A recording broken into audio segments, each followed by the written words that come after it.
All right. Hi, Laugh Lines and Turbulence crowd. We are so glad you are back, and we're glad to be back as well. And today we have Anna Jinja Mather with us. And so we'll go ahead and start. And welcome, Anna. We are so glad to have you on the show. And we're excited to hear about your journey. Debbie will do your bio. She'll read your bio, Mhm. and then we can go ahead and jump in. Perfect. Thank you. Yeah.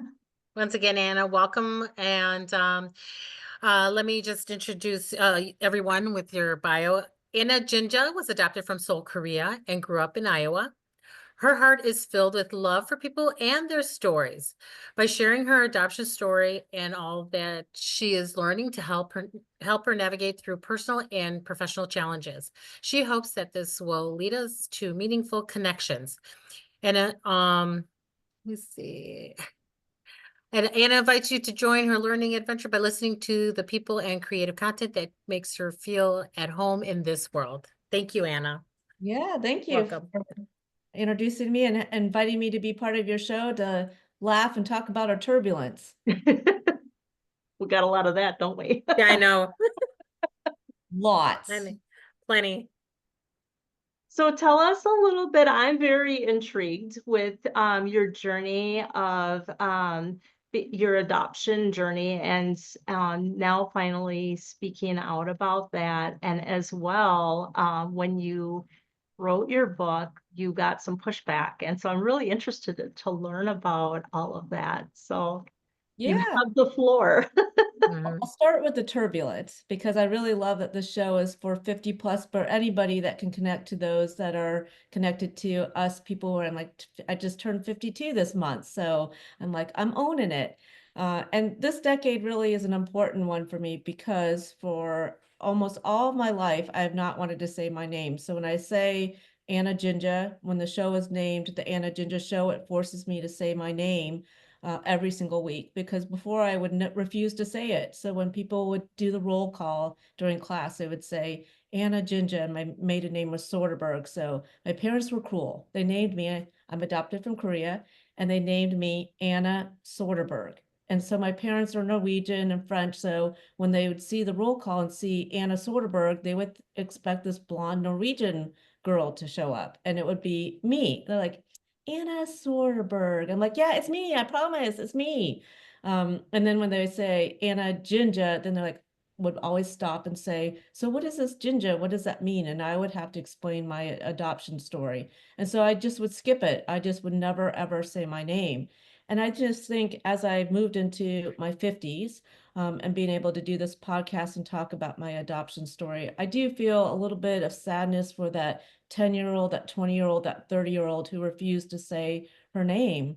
And it's just now, as I step into this decade, to be able to do that with courage. There's still some hesitation, still some turbulence about it. But I also believe in doing this podcast and then writing the book, and we'll talk about the pushback later. But I just think how sad it is that I just do not want to um, talk about myself and that I would hide that. I told the story the other day about how when I was 13, which as you guys know, 13 is not a great age. And my mom would say, you know, I never got stretch marks with Anna when she was born, but when she turned 13, she stretched me to the limit. And I did. I was a rebellious 13-year-old. I wasn't sure what I was angry about, which is very common with a lot of adolescents, but I wore Mhm. sunglasses for almost a whole year because I wanted to hide, my eyes, the shape of my eyes. I thought it was concealing and hiding my identity and that people would just think that I was any other Midwestern teenager kid. And again, I looked ridiculous. People thought, look at her trying to think like she's a superstar, movie star kind of thing. And so it really had nothing to do with that. It really had to do with I thought I was hiding who I was all the way until now I step into 50 plus and I'm like, I'm learning to say, my name is Anna Jinja. I'm adopted from Seoul, Korea. I grew up in the Midwest. My parents and I grew up in a Norwegian family, would travel to North Dakota. And I've learned to laugh. So the laugh lines piece where I've earned my laugh lines because I've learned to have a sense of humor about the way that people approach me and ask me about my origin story, my adoption story, because people will say the weirdest things to me. So that's a lot. I just spilled out a lot of guts. I don't know, like, is that too much, too little? No, no, no. We're totally like involved in your story. Your story is fascinating. And I find it very interesting that you said like how at what age did you when you said you didn't like saying your name, what age did you notice that it was different, that something was different, that everybody gave you attention because of that? Oh, that's a great question. I think it was Hmm. always immediate. I mean, so if you look at my family pictures, I mean, I'd have to be a complete moron to not know that I was adopted. I mean, you look at the family pictures and you're like, Hmm. which one is not like the other? It's definitely me. So there was no question about whether or not I was adopted. But I Right. think growing up in Iowa, and then, again, my grandparents were in North Dakota, I stuck out like a sore thumb. And so I was always the conversation piece. Wherever we would go to a restaurant, people would Mm. say, so is she visiting, or is she, why is she here with you? Oh, this is my daughter. How is that the case? And one of my funniest stories is that at church, again, I was probably 10 and my sister was 7. I'm not sure how old she was. But this lady came up to my mom, mind you, in front of me and said, Terry, I just have always wondered how you got Anna. Was it that you had an affair with a Japanese man? And we were like, oh, okay. And at that time, we were so stunned, we just told the truth. Anna was adopted. That's how she became part of our family. She was adopted as an infant. And so she's always been a part of our family. But when we talk about it now, my sister and I will say, we wish that we would have said, yes, Kurt, that's my dad, we had an affair, but he doesn't know. So don't tell him. But those kind of things people would ask all the time and Mm. well-meaning. I mean, she was curious and wanted to know, but why would you even say that in front of Mhm. the child, especially if you were thinking that my mom had an affair to Yeah. introduce me in the family? So all that to say, I think it's just always been, common for me to, or part of my existence of saying you are different. And the Jinja middle name, people couldn't pronounce it. They'd say Jinja, Ginger, Ginger, Jinja, or they'd make fun of it. And so I just would just put my Anna Soderberg, and then Mhm. that again caused confusion because people would expect somebody completely different than me showing up to places like Anna Soderberg. Mhm. Okay, I'm gonna get a blonde farm girl, and here comes Anna. No farm girl, but definitely like, how did she get to Iowa? Mhm. Yeah. That's a rough, Yeah. you said you're 50, 52, but that was a rough time back then because, things are a little bit different today. People now, recognize having a different type of name or being a little bit different or not. I don't even want to say that. Pretty cool. Like it's, back in the 70s or the 80s, like my parents were from Eastern Europe. So our name was very hard to pronounce. Like my name isn't really Debbie. So it's, you know what I'm saying? People just don't know how to handle sometimes a very ethnic sounding name or, they're extremely curious. But like you said, they say things in front of the child and you're wondering what's wrong with me. Just even your name is different and you feel really odd and out of place. It's very hurtful because then you Yeah. feel more and more separated from the community and the connection from my church community, from my neighbor. Hmm. And so then you're constantly trying, and again, 13 is a tough age anyway. Yeah. And so just always trying to fit in and wear Gap in the clothes and, you know, wore my hair. wrote all over my pants. I don't know if you guys did that, but I put like heavy metal bands on my jeans and Hmm. them and ripped them, and just try to fit in. And Yeah. so you don't want to all those things that where people feel like it's a negative thing that, oh, you're adopted from Asia. And then, they would say, are you from Korea? Are you from China? And they'd say it Hmm. that way. And it just made, just saying it that way makes you feel badly about yourself, like Hmm. it's something bad. Now, if people had said to me, oh my gosh, you look like Madonna, I would have been like, ew, yeah, I do. But when people were like, "Oh, you're Chinese," and I'd be like, "Oh, no, I'm not even Chinese." And so why did I have to respond to that way where it's like bad to be Chinese? But Mhm. always trying to find you go to that energy of what's positive and what's negative, and you learn to like discard anything that you think is going to make you feel that you don't belong and that you're going to be rejected. And so that's Mhm. really tough because those are things I can't change about myself. I guess I could get surgery. I have dyed my hair blonde before, wore sunglasses, but the fact is, when you strip all that away, that is my story. I was born in Seoul, Korea. I am an adoptee. I grew up in Iowa. Those are things I cannot change. And Mhm. until you accept that, and I'm starting to accept that, and that's why I'm excited to be on your show, 50 plus. I'm excited. All right, 50s, here I come. Absolutely. I was all shy and timid. Now I'm like, here I am on a podcast. This is great. You're in your power. 50, That's you're in your right. power. It's like, oh, finally, it took me to get to your 50 to get like, completely confident and in your power. But it's 50's young. Yeah, Mhm. When you 50. really look at it, 50 is young. Yeah. But I do think, like, and the reason why I do the podcast, when I talk to young people who are transnational adoptees and struggling with their identity, I feel like at 52, I can provide some wisdom to those young people. And I talk to a lot of young people on the podcast or just parents who have children that are adopted. And, the one that I talk about a lot is this young man who said, I'm the only Black person in my family. I'm the only male in the family, and I was adopted. And I feel like I really have to earn my place in this family and prove that I was worthy of being part of this family or being part of this school. And I just said, just take a step back and say, I want you to think about this. You don't have to earn your way in this world. You are here. You are a beautiful, amazing human being that is contributing because of your presence. You are a gift. And, this big, strong kid got emotional because no one had said that to him to say, you don't have to earn your place in this world.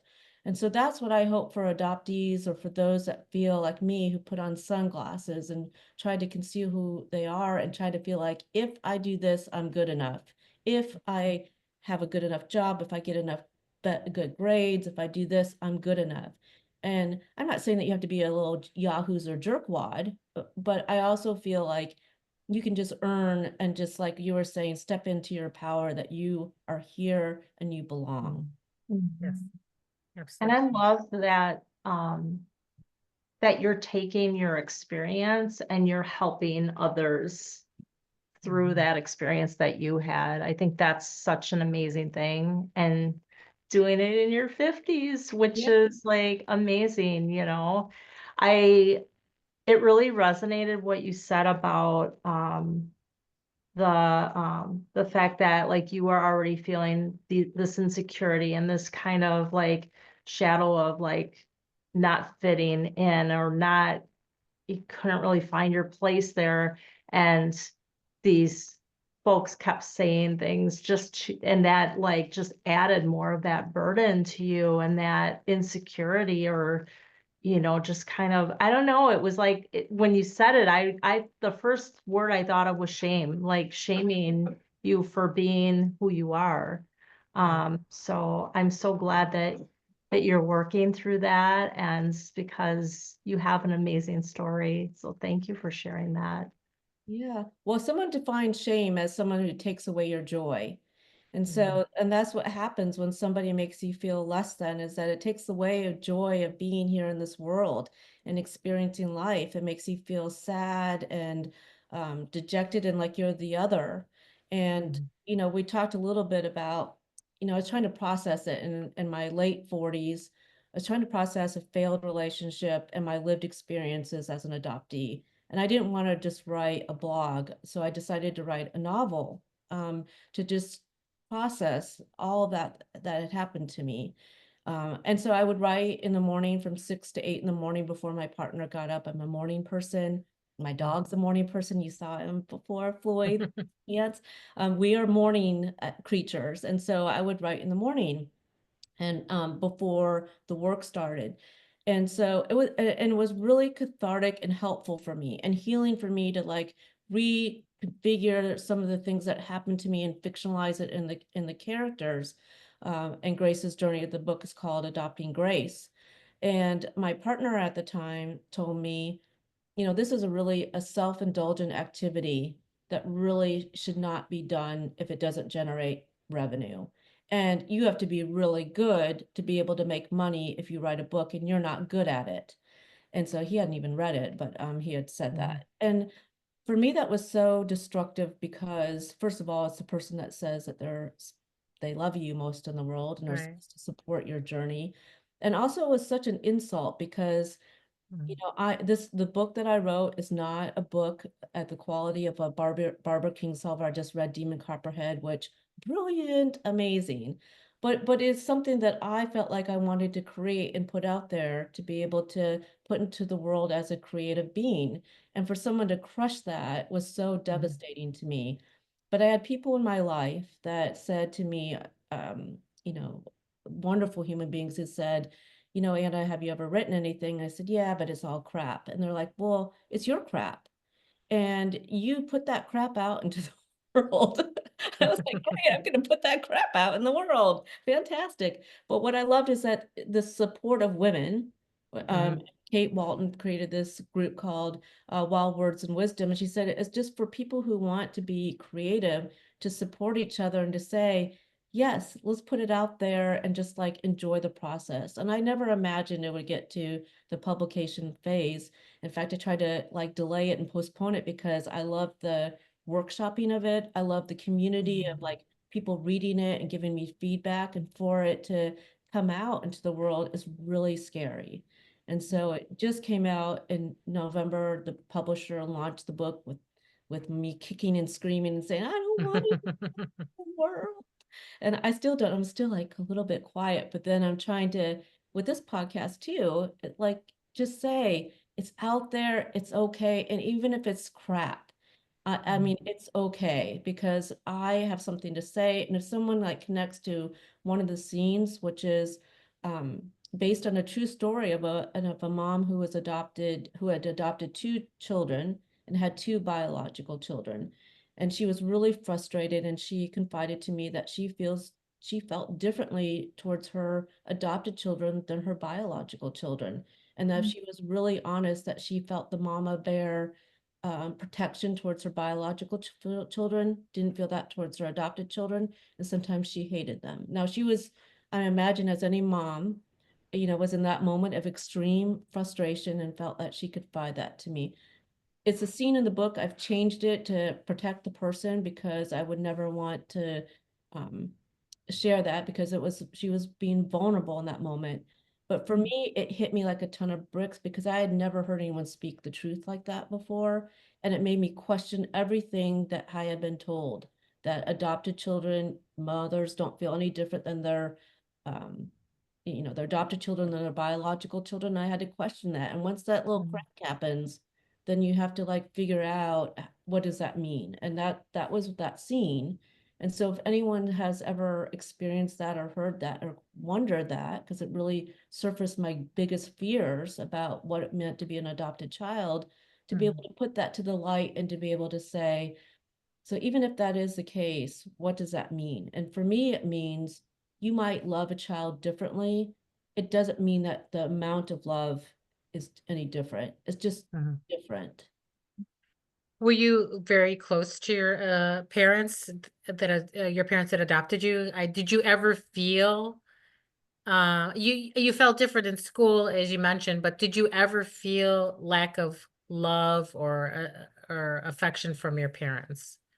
Yeah, my adopted parents I mean, I always felt loved. I mean, Yeah.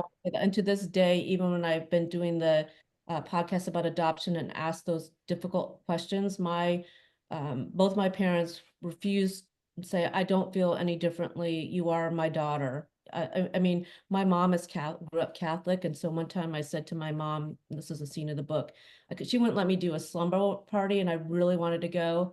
And I said, hate you. You're not my real mom. My mom would let me go to the slumber party.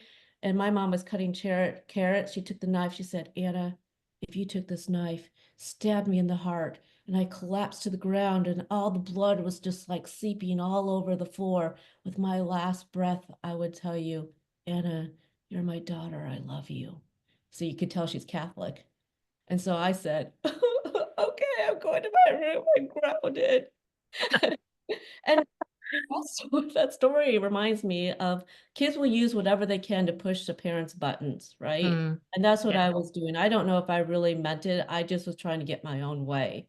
And so I think that what I say at the beginning of the podcast is that we all experience adoption in our lives. We adopt our families, our values, our friends, our community. And the same thing goes, so like, even though my story comes through the adoption lens, every parent goes through a time where a kid says, I hate you, and uses whatever they can to get their own way. Mm, And I think I just had one other layer or one other weapon I could use, which is that you're not my real mother.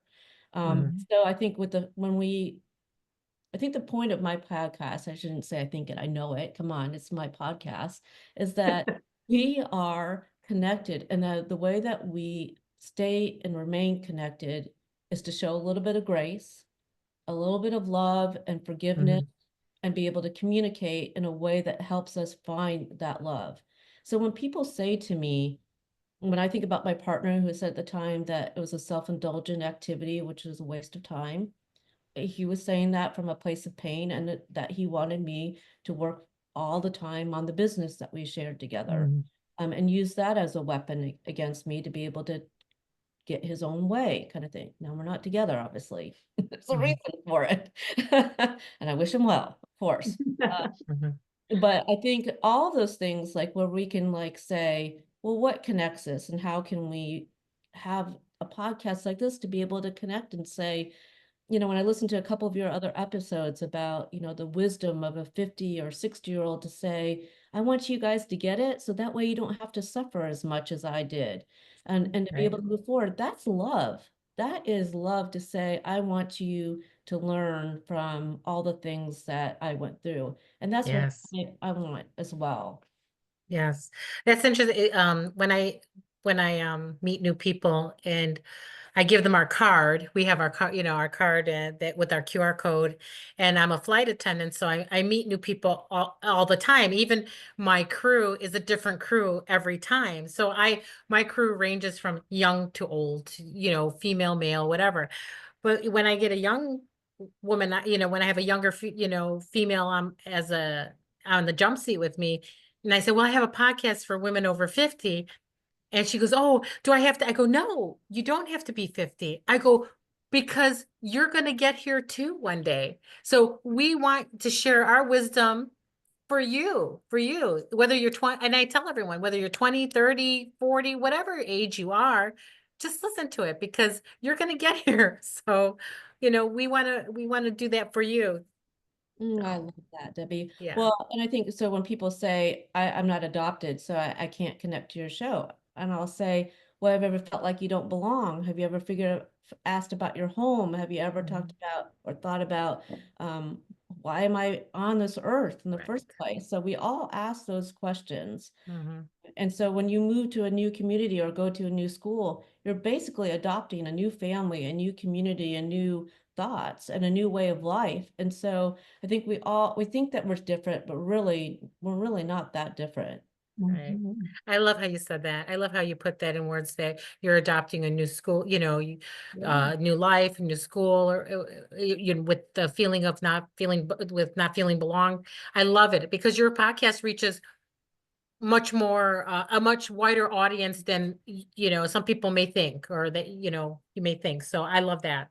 Yeah. Thank you. Yeah, absolutely. And the other thing too is you never know if you will hear an episode and there's something that resonates, right? And we call them our aha moments.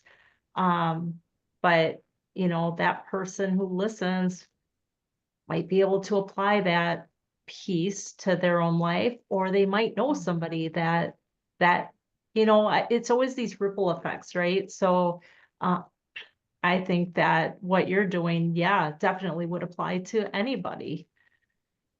Yeah, and part of what I do with the show is that because I just believe in like being able to cultivate creativity, is that I match the guest with a poet or a musician, and the poet or the musician will learn about the guest story and create a new poem or select a poem that they've written or a song, and then we'll come on the show and they'll play the song or the poem or read the poem, and then we talk about it. And so a lot of the artists will say, again, I don't have any connection, but they'll hear something in that person's story.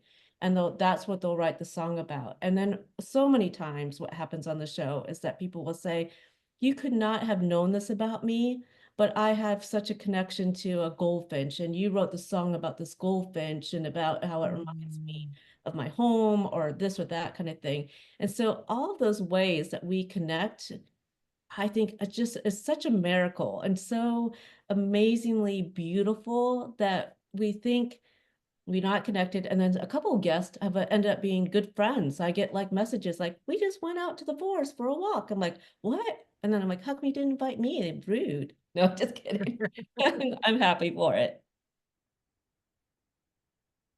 But I love this. And then, one of your guests talked about how I believe what she said is that she's like those people that bring her happiness and joy into her life, that's she invites that in. And for those that don't, that she's like, I think I'm just interpreting, she blesses and releases. Like, yes, I recognize that you have dignity and worth, but I'm not going to spend a lot of time with you. I'm not going to Yeah. go and have a dinner party with you. And I Yeah. think it's the same thing with me, as far as like people when it comes to when they look at me. You don't have to love me. There are many reasons why you might not like me. I'm a Right. procrastinator. I sometimes chew with my mouth full when it's tortilla chips not so pretty. I understand. You don't want to hang out with me. I just want you to know though that you can at least recognize that I'm here on this earth and value that, honor that, and then move on, kind of thing. Mhm.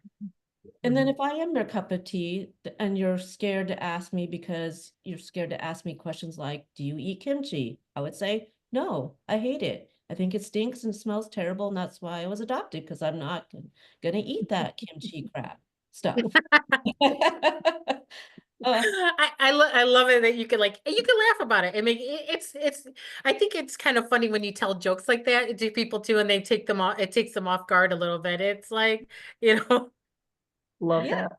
because yeah, it goes to your show, those laugh lines. yeah, If we can laugh about it and like just know, okay, I've just decided at 52, and actually it was in my, when I hit the 50 mark, I said, so I can either be right, then I can point out and educate you about what a microaggression is and implicit bias. And mhm, that certainly is important. That's what my sister does as an educator at Grandview University in Des Moines, and love Simone for doing that. And I think that's important, but I don't have to be right. I want to transform hearts. mhm. I don't have to point out how you're wrong or how you're rude. Yes, Someone comes back to me and says, Anna, that's hurtful when you don't recognize and don't understand when you can't say my name correctly or you use the wrong pronouns. I want someone to be kind and gentle with me because I don't mean to be a jerk. And there are correct. many times where I have made mistakes and I'm like ruining the connection because I'm just out of a place of ignorance, quite frankly. Hmm. So I Hmm. want the same thing. I want you to be like, you know, these are my pronouns and these are the reasons. This is my story. Please honor that. And when I mess up, that you don't like just say, I'm done with you. I'm never going to talk to you ever again. Please give me a chance. I'll bake you some cookies. I'll try and get it right. Yes, Just, Or a lasagna. yeah, or Lizaya, exactly. yeah, exactly. I think we need to learn to give each other ourselves some grace, give people some grace and give ourselves some grace because we're all here on this planet for the first time, just kind of, winging it and moving along. So, learning Mhm. about life and each other and ourselves is just give yourself some grace and give the other person some grace. Mhm. So I think that's great what you said is give me a chance and don't make a quick judgment just because I didn't get something correct immediately. It's just let's learn a little bit about each other and give each other some grace. Mhm. I agree. Well, I think it's just because that again, that thing where like I have to be right. And in Mhm. the world it seems like I have to be on the right side, you're right, I'm wrong. if you believe this, then you're completely 100% evil. That's just not the case. It's a lot more Mhm. gray than that. And so I just find when I ask questions and I'm curious and I have that growth mindset, I'm a better person for it. There are so many times where I thought, just the other day on an airplane, actually, I was going to dismiss this lady who was sitting next to me because I'm like, ooh, she's a wackadoodle. Look at her. I'm not even going to talk to her. Put my earbuds on. I'm like, But she's like, looked over. I'm like,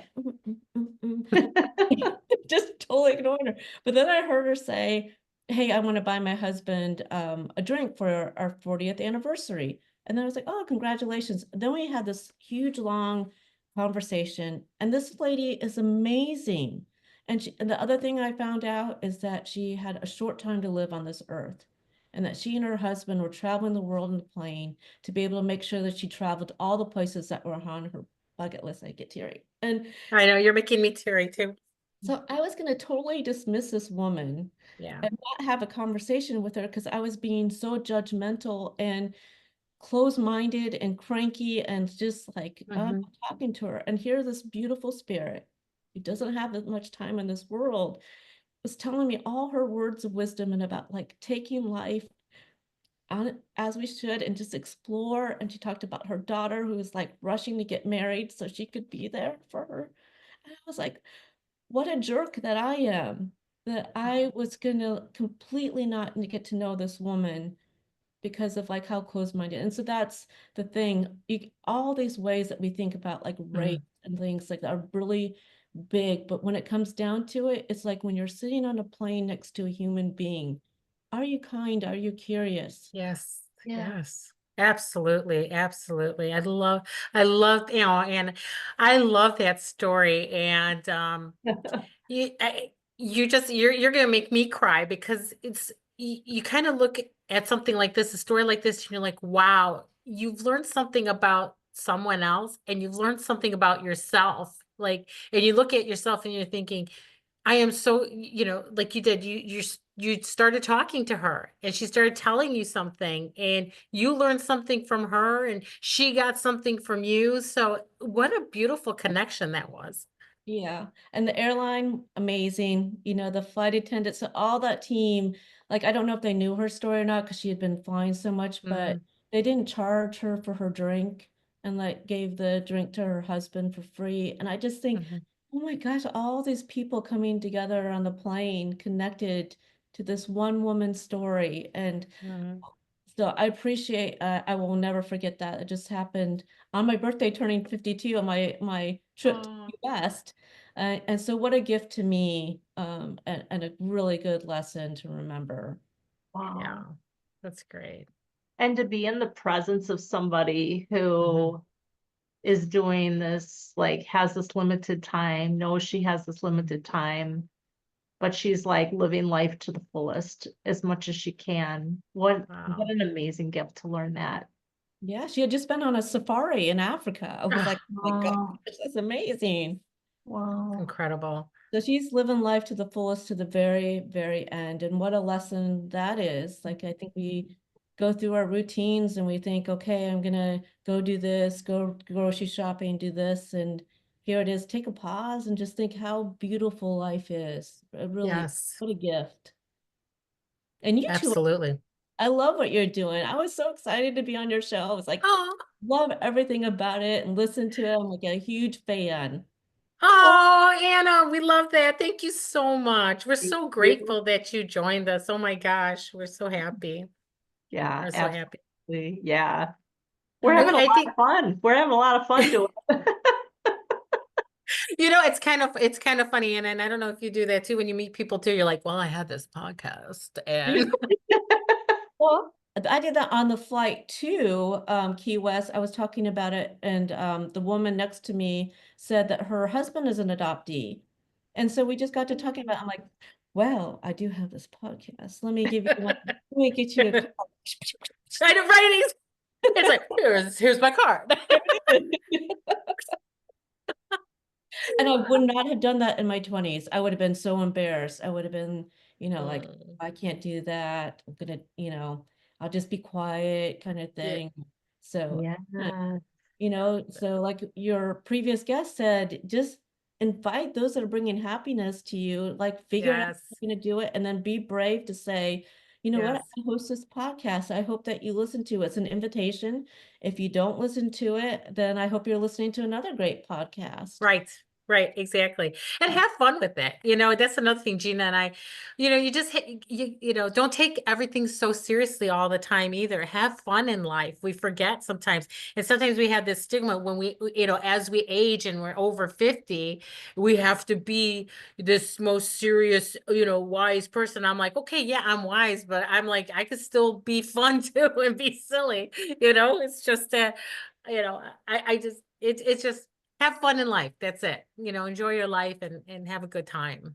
Yeah, I think because life is too short, and Too short. all the Yeah. times where I just like editing myself, I'm like, oh, I got to edit this out because that's not good. That's going to get me rejected, this or that kind of thing. And it is something about turning 50 helped me say, well, who cares?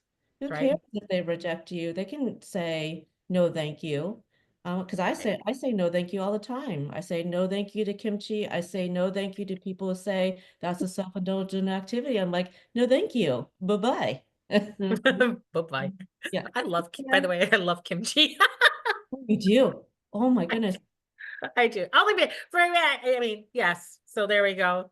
I've never had it. The name kind of like freaks me out. I don't know what's in it, but I'm like, yeah, I don't know. Cabbage. I'm not going to help you, Gina. It's rotten cabbage, basically. Oh, no, no, no. My daughter had me drink we Kombucha. had this cultural fest in this town that I lived in, and they had bubble tea there, but I didn't know it was bubble tea. I thought the little brown things in the bottom were chocolate chips. So I'm like, I am in. And I stuck one of them things through the straw and Oh. it hit my palate. And I'm like, what is that? My daughter loves them. I choked on a boba before. Yeah, you got to know what you're getting yourself into. So I'm just Right. telling you, Gina, just so if you ever do have kimchi, it Yeah, is I think I'm out. sauerkraut on, you know, very, very spicy sauerkraut. I love Yeah. it. That's great. It's a great way to describe it. I love that. Well, and I had a friend who wanted me to, she was so it was anyway, so she wanted me to teach her English lessons, and she was going to teach me how to do Korean cooking, some Mhm. meals. And so she Yeah. brings up this big pot of kimchi, opens up the lid. I'm like, this lesson is free. So please don't make me eat that. I'm good. I do not need to eat that. But I'm sure That's pretty it's funny. fine. But it's Yeah. just not my cup of tea. My sister and brother who are not adopted, and my biological parent, our children of my parents, they love kimchi. So that my sister Simone, happy birthday, by the way, it's her birthday today. She loves it. And I'm just like, I don't know. I don't know what to That's say. too funny. Not, Got no words for that.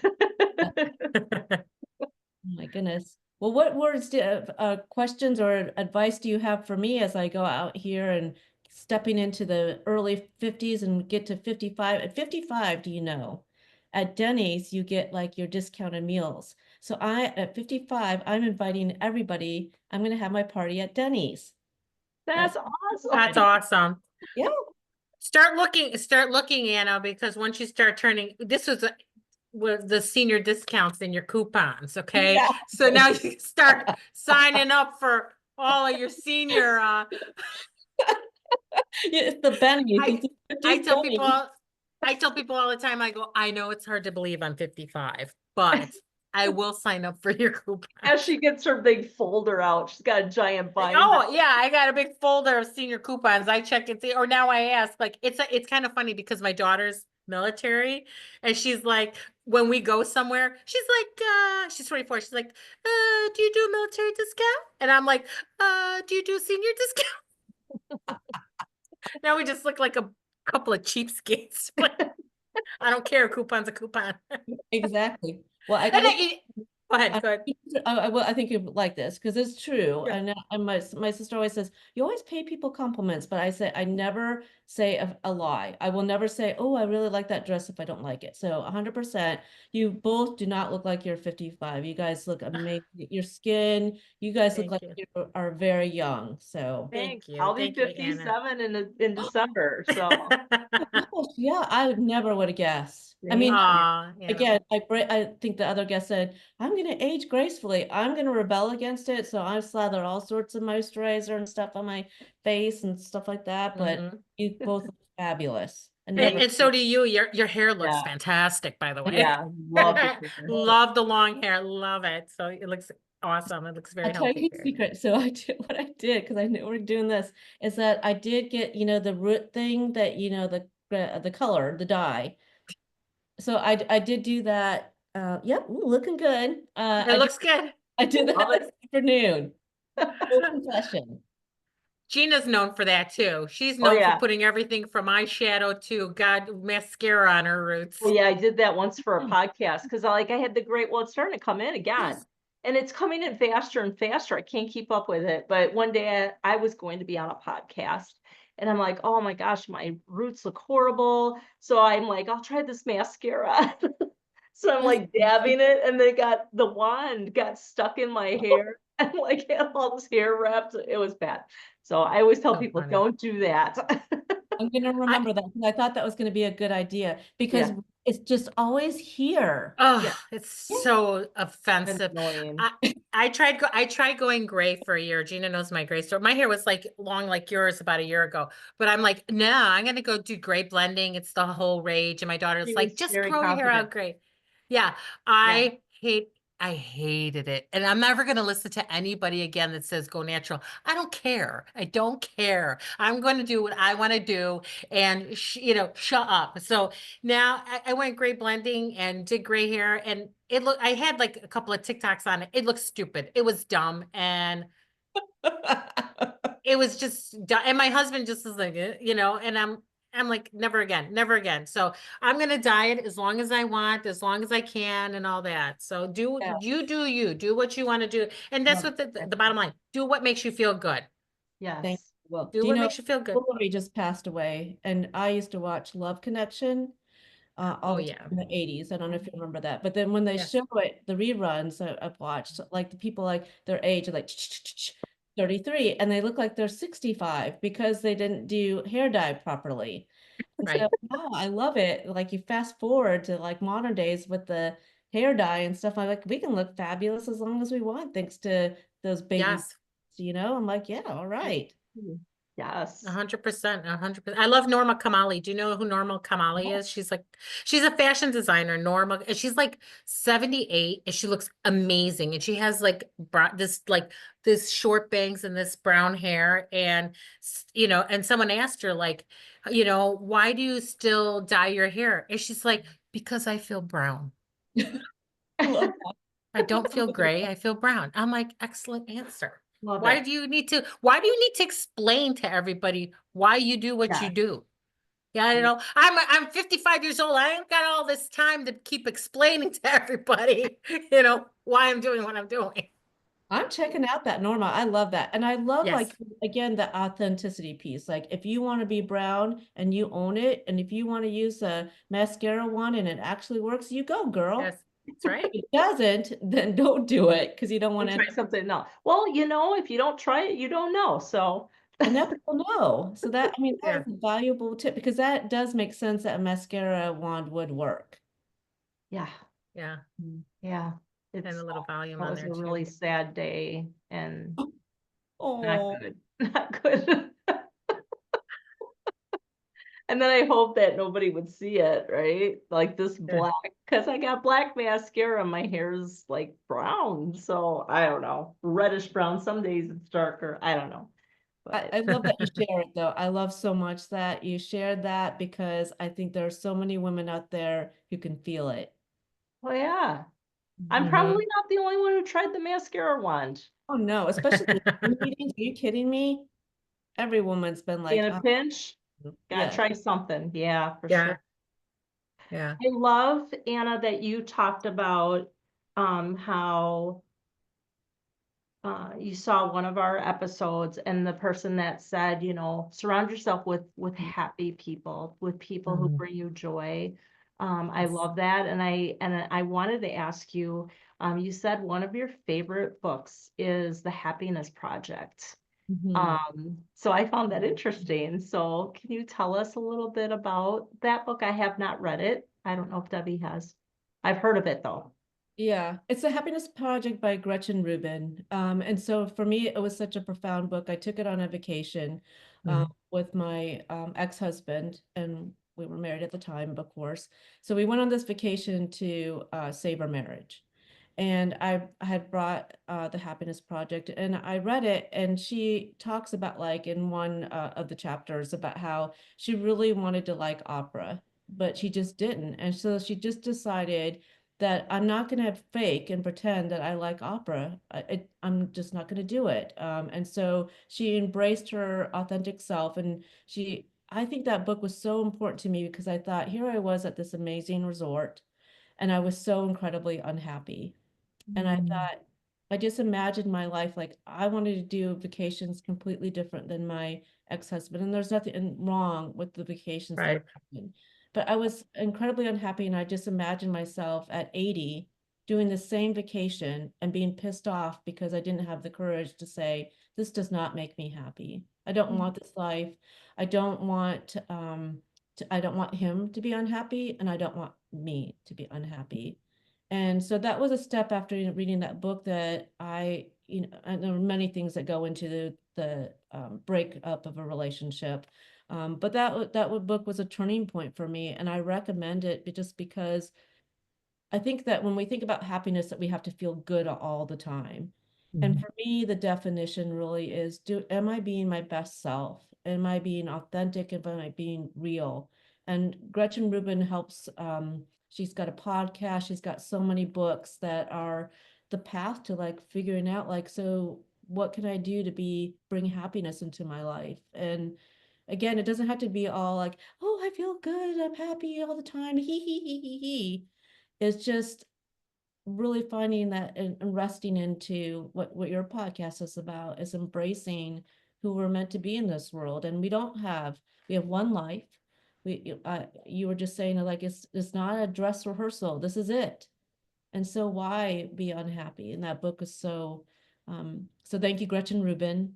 And thank you for the Happiness Project. That's wonderful. Wonderful. And she's a researcher, so right, so it's Mhm. also like all Mm, these stories, but also the research that she's done and the data that shows what is the path to happiness. And so Mhm. many of us want that. We just don't know how to define it. We think it's those things like, if I have a car, if I have this job, if I have this, then I'll be happy. And really, it's sort of like, I just got through seeing Wicked, which, oh, I love that movie so much. I did Mm. right. once before, but wow, it's so amazing. But when you think about The Wizard of Oz too, like, the power is within us that whole time. The whole, yes, yeah. I love how you said that. And I love how you had the awareness and to say, this doesn't make me happy. And to be your authentic self. And I love that you said that so much, because sometimes we feel we should just, a lot of women especially just go through the motions and just, live this life that isn't authentic because they don't want to be a disappointment or whatever the reason may be. Take But waves. you were true and authentic to yourself and said that this doesn't work, and that's amazing to have that self revelation. Yeah, it was so hard though, because I mean, Yeah. I said I didn't ever want to be divorced. I had already planned my 50th wedding anniversary. I had all these things from our relationship that I was saving to put in the party. And my therapist at the time said, after I got back from that trip, said, so Anna, do you want that 50th wedding anniversary to be a celebration of endurance or of love? And I knew that the answer was that if I got to that 50th wedding anniversary, it would have been, I endured. And and I wasn't doing him any good either, because this Right. vacation was a lovely vacation. It was a lot of money. Anybody else, any other woman or the majority of people would be like, I'm so lucky I get this amazing vacation. And here I was like a little brat at the pool reading the Happiness Project, going, I'm freaking happy. I don't want to do this. I don't want to do like the party and the dancing and the conga thing or whatever they're doing. I don't want to do it. What a brat. And so Were now they dancing the conga? they're doing like, it's for, I don't like the word fun. So they're like, okay, now we're gonna do like it's 2 o'clock. So we're doing this party. We're like, everyone do the conga. I was like, or whatever it was, I was like, I don't want to do this. And She's pouting as the guy's bringing the umbrella drink. yeah, I'm like such a brat. Everybody else was saying, oh my gosh, your husband is so fun. He's amazing. And I was pissed off the whole time. That's not Yeah. fair to him. No, That really no, isn't happiness that's for true. him. And so that, and we dissolved that marriage. We did um a renew or a releasing a vow ceremony when we left, Oh, where I Oh, said, thank you wow. for honoring your vows. I thank you for all the lessons that we learned. We were married almost 18 years. I said, thank you. I appreciate you got me through so much. And I wish you all the best kind of thing. And we released each other from our vows. And I wish him all the best. He has a new family, and I hope that he goes on those vacations and he's not with a pouty wife going, to get that stupid umbrella out of my drink. I don't even. as she throws the umbrella, Yeah. Flings it out of there. links it out of the drink, Yeah. hits her ex in the eye. No, just Yeah. sorry. That would make a great scene. Wouldn't Wouldn't that make a great scene? He gets hit in the eye. And then you end up in the air. No, I'm just sorry. This just I I love it. No, I think we've got something. I think we should take it to Hollywood. We could do Gina, it. sometimes listen, Anna, sometimes Gina and I we run with things and it's That's Yeah. how we connected with each other too. I love the chemistry. we We go have very creative minds. we go way back. Yeah. Wow. It does, yeah, it's pretty funny. It's kind of funny. Gina and I talk about technical difficulties. We have these cards made up, and like you were saying, you have your cards made up, and all this time on the card, turbulence was spelt wrong.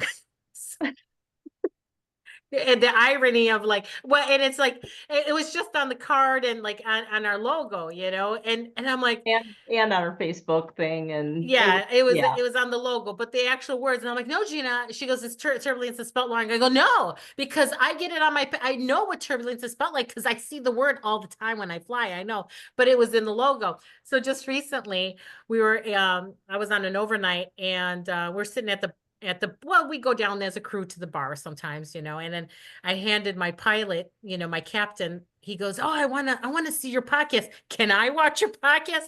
I said, sure. Anybody could watch the podcast, of course. So he's sitting next to me, and I hand him the card, and then he looks at it for a long time. He's just staring at it, and he goes, and I go, I know, Captain, turbulence is spelled wrong. He goes, no, I think it's great. He goes, it's funny. He goes, I think it's funny. Yeah, He goes, the irony of it. and you're like, yeah, that's what we were going for. That's right. That's right. Exactly. I go, yeah, we meant to do that. Yeah, we did that on purpose. You did. Good job. But that moment, like having him stare at the card, and like a captain, a pilot, and then a turbulence is spelled wrong. And I'm just like, it was just like sorry. After all the training. After all. Oh my But goodness. he just had that dry sense of humor. He's like, no, I think it's great. Well, I think that's the point of your show too, right? So when you have the technical difficulties and you weren't able to like get onto the Zoom, you still are able to participate and make it work. I think when we make those mistakes, just like when we're talking about something and again, I'm 52, I'm sorry, I'm not used to pronouns, and I am doing my best because I Yes. really want to be able to get it right. And I mess up, and I'm sorry about that. But it's the same kind of thing if you think about it, where it's just like we're going to make these mistakes and we get to choose how we respond to those mistakes. We can be like, Yes. oh my gosh, this is terrible. The cards are all wrong. I'm not going to do the podcast anymore. I'm not going to pass them out or anything. Or we can like embrace it and say, yeah, look at that. And then just like have the story, just think about the captain like, mhm, mhm, you know? Yes. How boring Love would that. it be if we just like we're all perfect all the time? Perfect, perfect, perfect, boring, boring, boring, boring. Boring. Yes, I was just gonna say boring. Yeah. I love how you put that. You put that in words just so perfectly. You know, it's we're not perfect, and you're gonna make mistakes, and so what? So what? That's life. It is what it is. Yes. And don't beat yourself The up over it. distinction, my advice though, is the distinction between, yep, we're gonna make mistakes. Now, if you're coming from a place and we know what it is, from a place of cruelty or wanting to do harm or wanting to Yes. destroy or evil, okay, that is something very, very different. Agreed. Messing Yeah. up because we are human. And so Mm. that's part of the life journey too, is figuring out, like when someone comes up to me and says, so do you know how to speak Japanese? So if I'm hangry, I'll be like, I agree. no, donde está el baño? Por favor. Cerveza? Sí. No, that's when I'm hangry. If I am in a good headspace, I get to choose like, so why is this person asking this to me? And so usually it's a place where they're wanting to connect, like I'll say, oh, I don't speak Japanese. Do you? I do. I just learned. I went to Japan and actually my brother's there teaching English and it's so exciting. And I just thought maybe you were part of that. So why would I make somebody feel badly when they're coming to me with enthusiasm about their experience for me to say, you're just racist asking me, assuming I speak Japanese. Now I can do that and I would be right because like that sometimes is very rude. Mm-hmm. But if I, again, going from that curious, that growth mindset to say, so I don't, tell me why, do you speak Japanese or what? Tell me about it. Again, an opportunity to learn. But I do want to say, because again, some of these life decisions that I made about relationships and about like what I will accept and what I won't accept, it really has to do with, are you coming from a place of just being mean? Mm. Mhm. And to Yeah. be honest, there are people who are just really mean and want to do harm. Yeah. Mm. Mhm. Yeah. No, I just brought it down to, oh, No, I love that. I'm just thinking because you're so right. It's Yeah. real easy to jump, and when I'm hangry, my husband can attest to that. I can jump to conclusions pretty quickly Mm-hmm. or make a judgment really quickly without taking a step back and making a conscious decision on how I'm going to approach something. And yeah, so I love that when you said, we have the ability to make a decision with Yep. how we respond. So Mm. And it's a human decision. I mean, it's very yeah, human, like you said, you could be hangry and, there have been times where, like you say things because you're not in the right headspace or you could choose it, but both are just being human. yeah. yeah, exactly. Hmm. Well, Gina, I know that you're a writer and author too. And so for me, stepping into this has been so scary. And Oh so, gosh.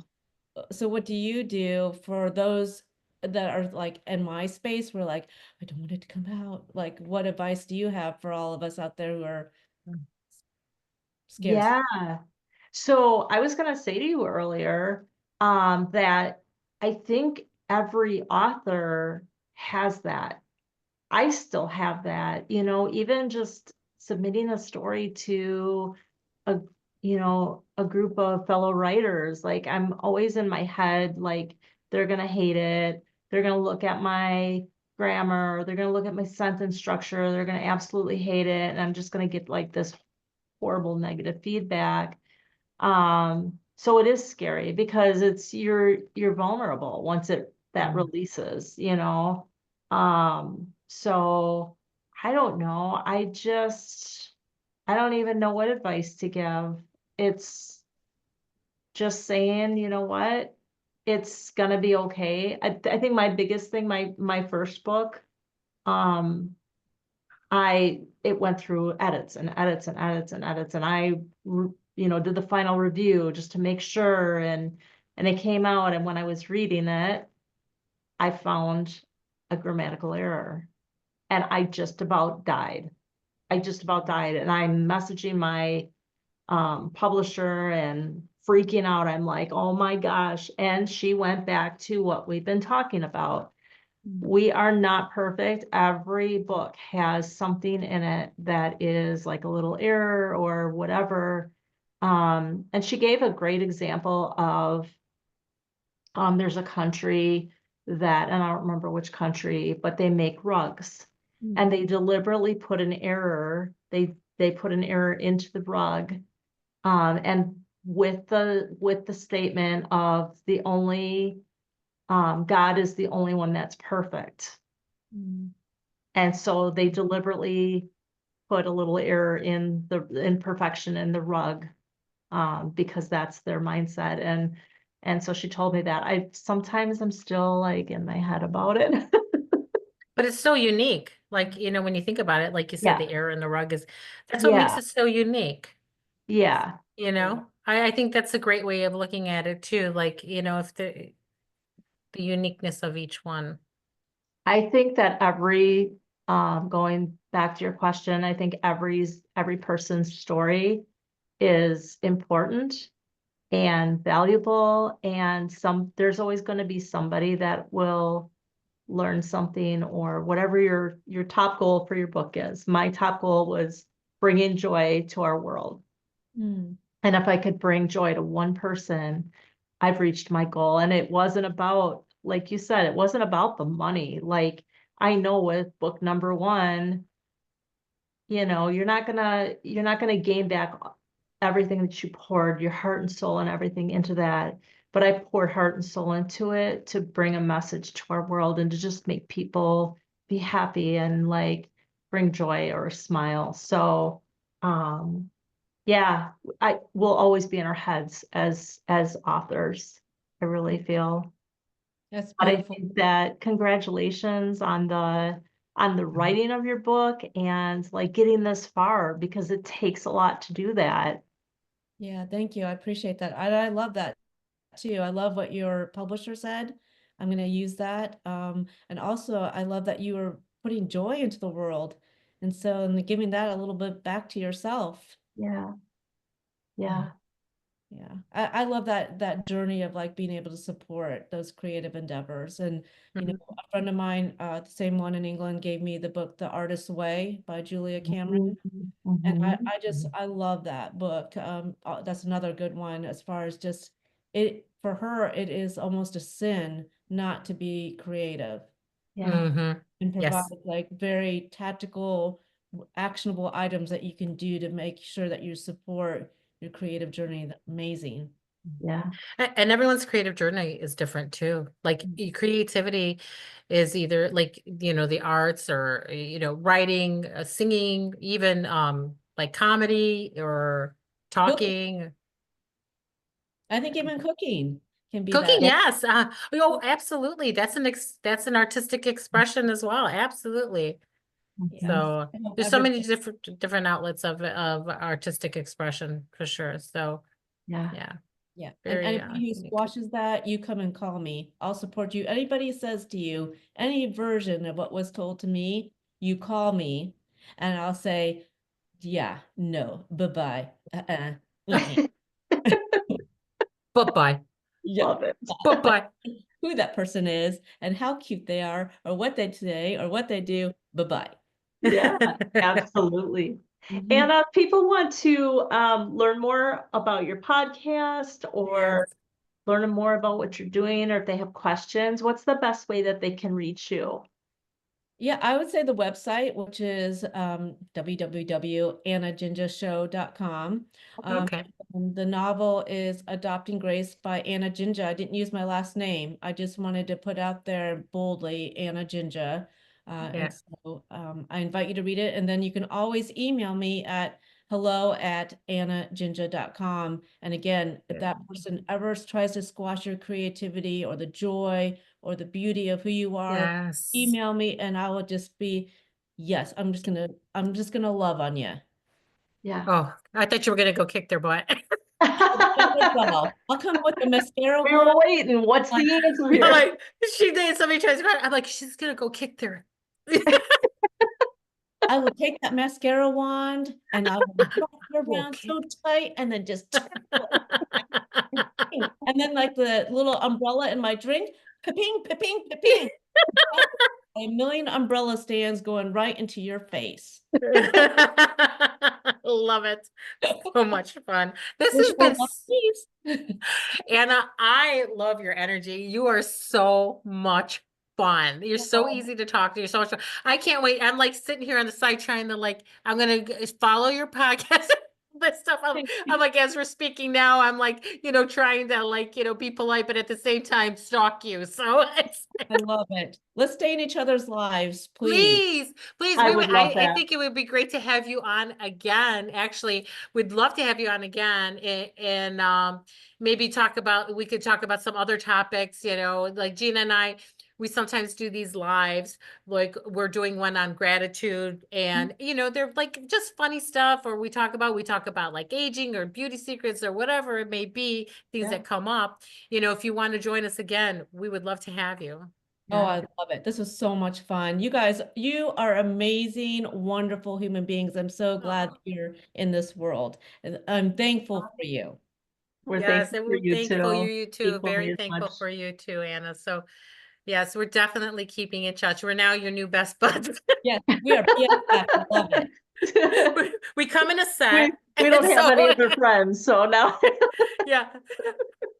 You're our friend number 4. That's great. I love it.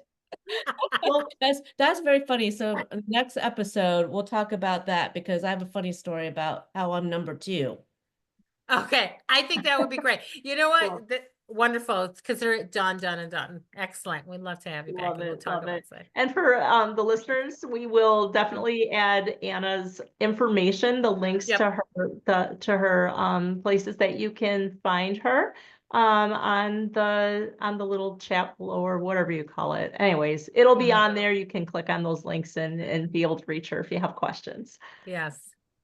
All right. Well, thank you so much, Anna. We are so gifted to have you here. Just so blessed. So thank you so much for your presence and for the difference you're making in the world. We love you so much, and I can't do the heart thing.